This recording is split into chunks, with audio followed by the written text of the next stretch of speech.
Thank you everyone for coming. Again, my name is Garland Gilchrist II.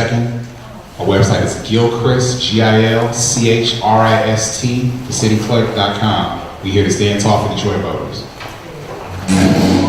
My name is Adam Ollier. I'm running for city clerk, and my website is adamollier.com. That's ADAMHOLLIER.com.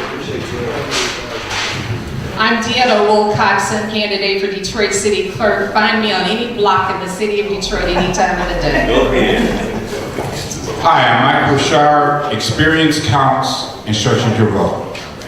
And I'm Hester Wheeler. Let's reclaim our voice. Go to Hester Wheeler for Detroit City Clerk. Okay, any questions? Any questions? Yes. Okay. Any questions for the candidates? Okay, Teresa, where you at? Take the mic around.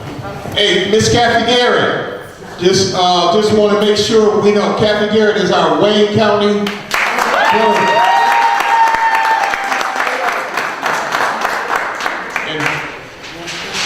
We thank God for Kathy. She's been doing an outstanding job.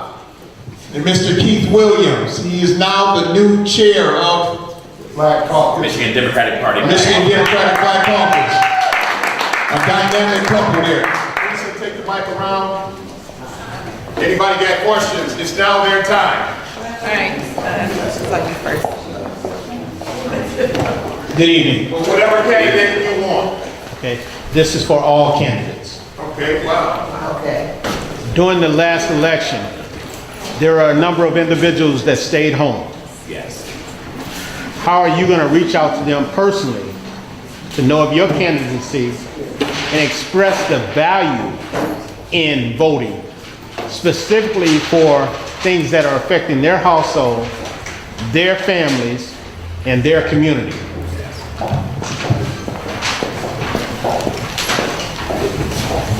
So I appreciate that question, and the answer is very straightforward. It's going and having a conversation with each one of those potential voters and each person who will be eligible to vote by the time this election rolls around. So it's basically going and having a conversation and saying, what prevented you from voting? Did you not believe in the system? If not, how can we create a system together that you can believe in? How can you work with the city clerk to do that? So it's having a direct conversation with those individuals. Once again, my name is Adam Ollier, and I think it's very simple. You get out, you knock doors, you talk to folks, you meet them where they are, you go to churches, you go to schools, you get folks who are not accustomed to voting because they never have. I mean, we have tons of folks who are just returning citizens who don't realize they still have the right to vote, that understand these types of issues. So we have to go out and educate people that they can vote, that they should vote, and get them registered. We got to make voting easy. I mean, we absolutely can do better, and that's the only way we'll do it. I'm Deanna Wilcoxon. I was asked at a screening yesterday whether or not I went about the business of registering people to vote when I went, for instance, to the motorcycle club. I'm running to become the clerk. I'm not the clerk. What I need to do is to win the office. And what I need to do is to persuade the residents of the city of Detroit that they can, in good faith, place their faith in me. So I've done this 140 square miles a number of times. We've gone citywide a number of times, and we've knocked on doors and we've talked to people, and we will continue to do that. Engagement is extremely important. Detroiters need to be engaged. They need to understand that they are important in the process. So that will not change, but I don't think that this is the appropriate time to be about the business of trying to register people to vote. You've got 140 square miles to cover, and you've got to get into every neighborhood to let that neighborhood know that you are the candidate that they can put their stock in, and why they can put their stock in you. So I think we need to keep our priorities straight and keep them separated. Once I become city clerk, if it is God's will and that of the will of the people of the city of Detroit, and I hope that you will put your faith in me, then I will definitely increase voter registration in the city of Detroit, and I will purge our roles in the city of Detroit. But you have to do it pursuant to law. Federal law says you can't willy-nilly, every time somebody dies, take them off the roads. There's a particular procedure for that. So complying with the law is going to be a high priority, and making certain that Detroiters know that they have a clerk that they can trust and count on, that is going to be accurate and that has the integrity that they're looking for. They're going to find that in me.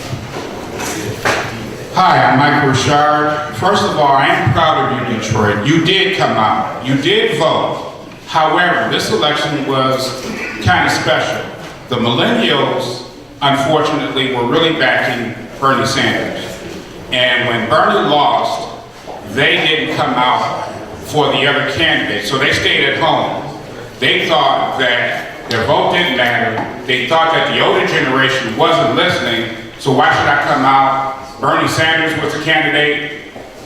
He lost, they stayed at home. What we have to do is keep them engaged and tell them that their vote matters, their voice matters. Their voice matters, we need to listen to them more, get them out to come out and vote. Just because your particular candidate didn't win now, he may win the next time. Experience counts, and so should your vote. Please remember, Michael Richard. Thank you. So thank you for that question.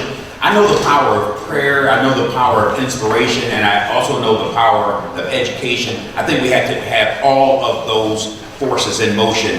There's also a science to voting.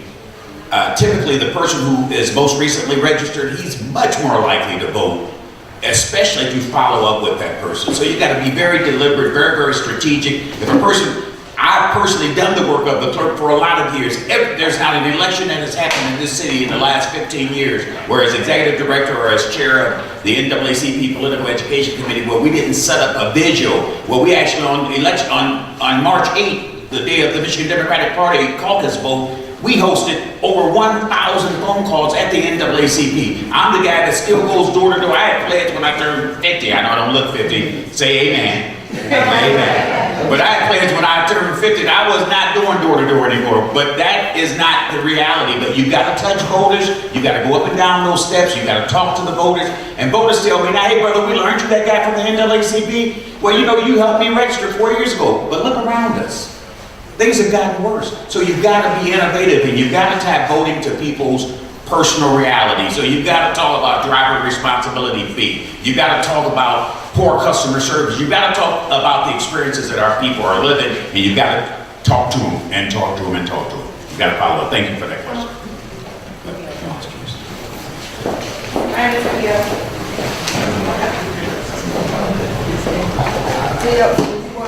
Thank you. Theo Brunner. Her research was represented at the clerk's office the day that they were supposed to be testing machines, only to find out that it was a cute little dog and pony show. They have 10 machines set up, and you start asking questions about the machines. Oh, well, the machines were tested last week. Oh, but you couldn't watch that testing.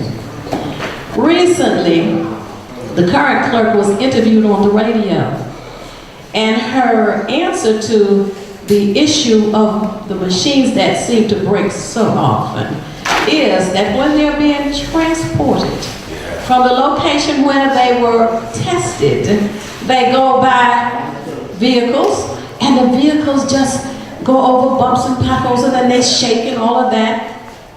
And that's the reason they break down in the precincts. Well, I find that unacceptable. My question to you is, what would you do to ensure that once the machines get to the precinct location, that they will work?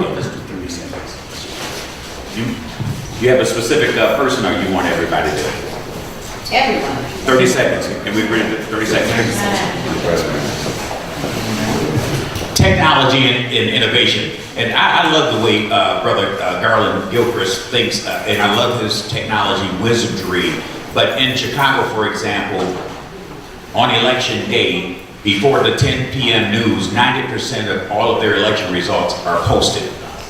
If we put technology to work, a lot of the stuff that we suffer through trying to get machines back down to a certain location, those issues could be resolved in real time as it is happening at the polling place.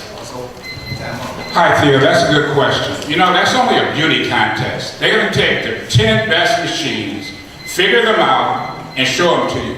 What I would do, have all of them and let you pick them up at random, pick them out at random, and then do the test instead of get the 10 best machines, clean them up, check them overnight, and then show them to you at random.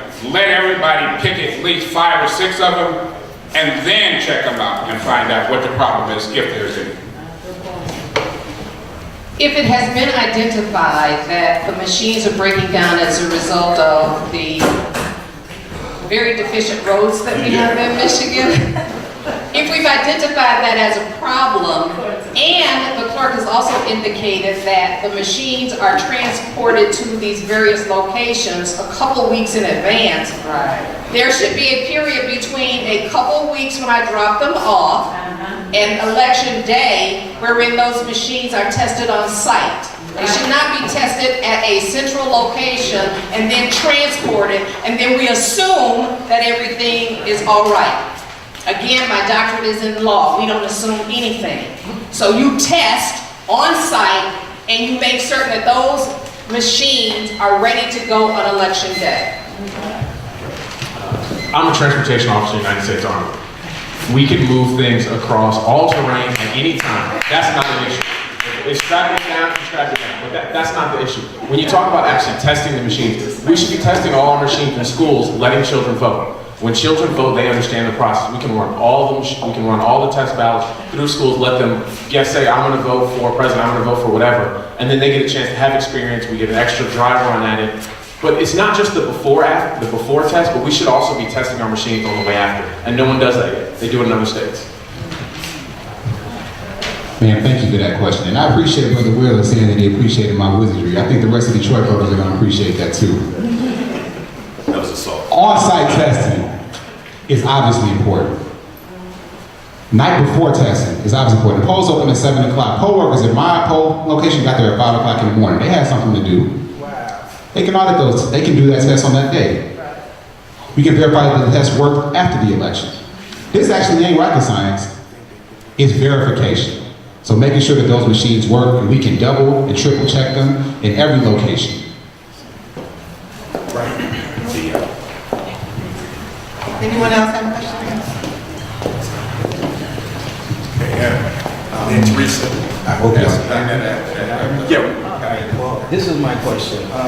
Speak in the mic. This is my question. This is the first time that I really dwelled into the election process in the city of Detroit. And this year, one particular election, what got me out there. But I did some background searching on some of you guys. And I noticed that, a few of you said that the incompetence of the election process, that's the way it's been run, is what you run in to fix. My thing is,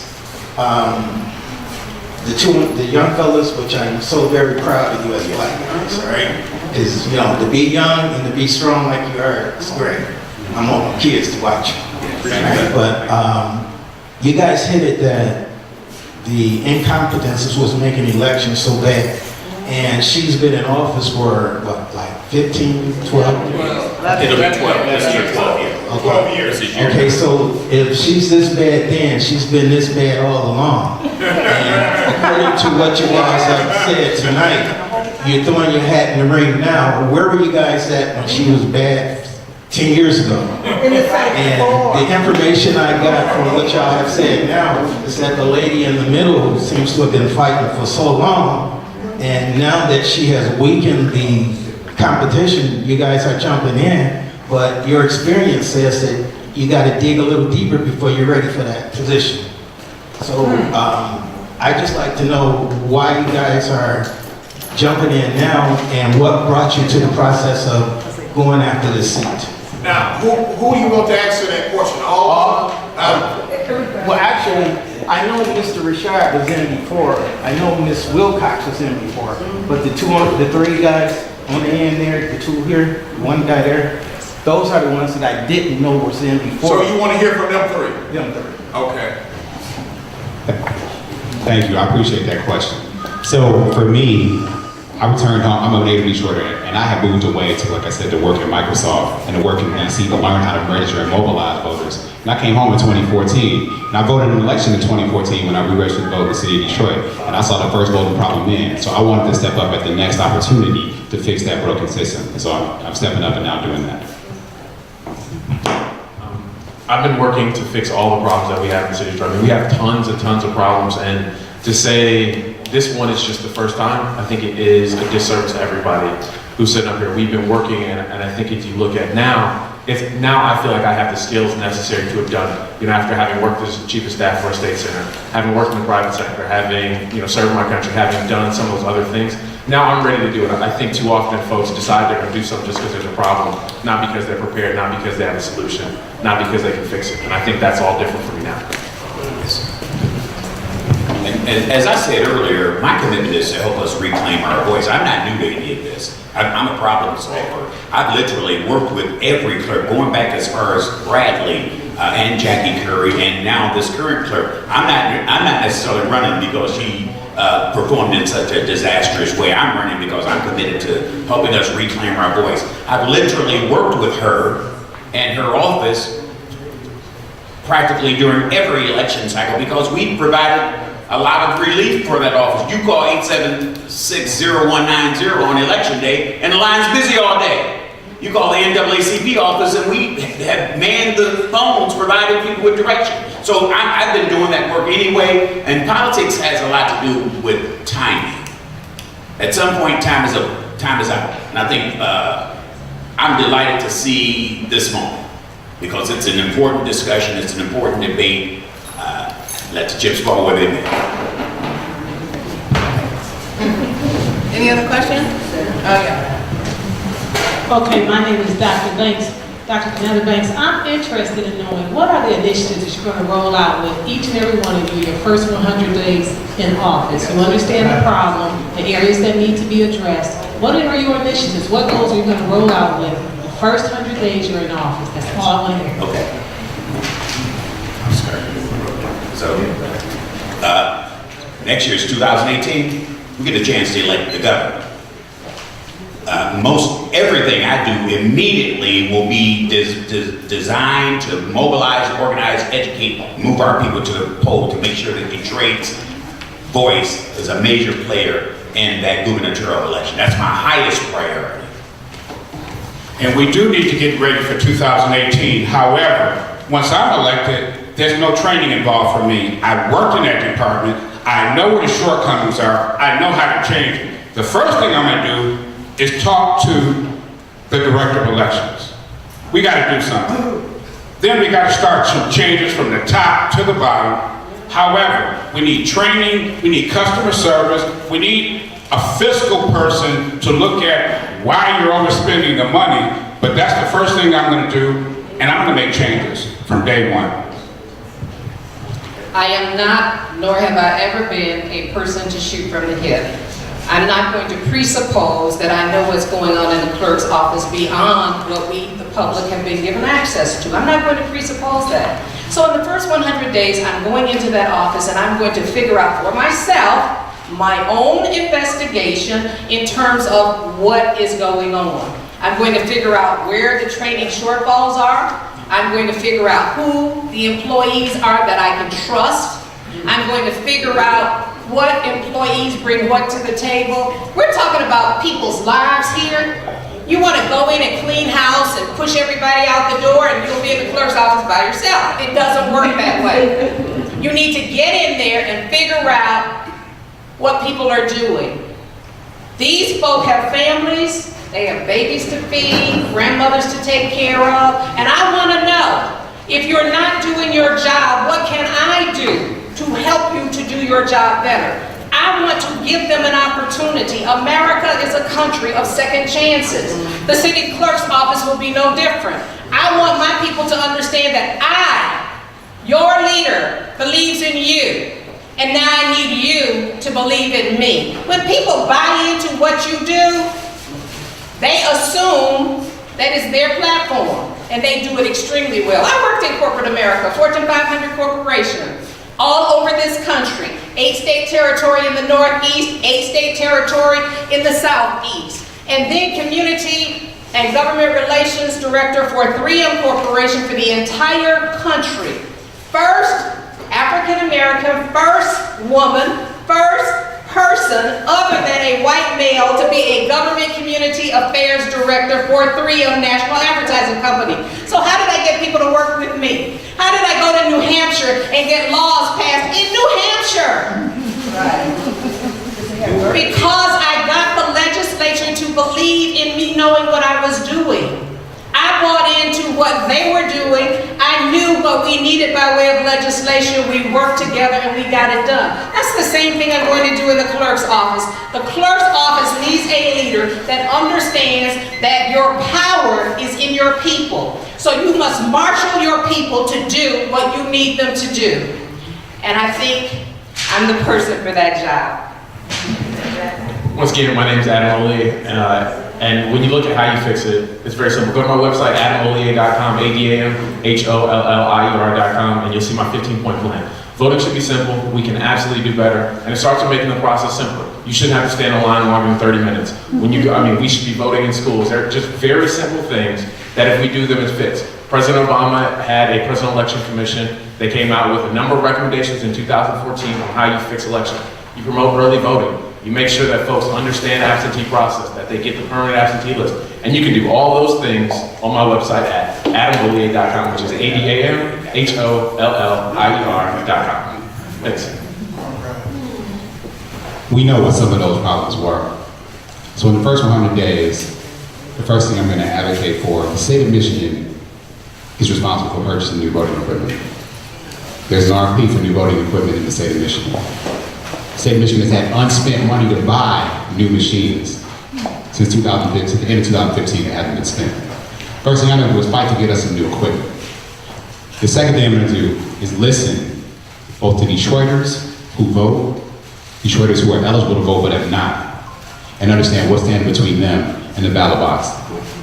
And the third thing I'm going to do is do a registration blitz, a program in every school, in every congregation, that appoints a person who is responsible, making sure that everyone that's represented in that body is registered and able to vote.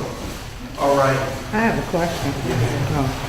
We're going to get ready to close it out for time's sake. We have to get ready to close it out for time's sake.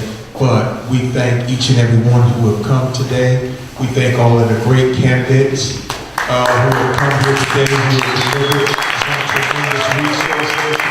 And I truly believe that we have a very sincere group of people up here that will be competitive in the race.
Stay alive.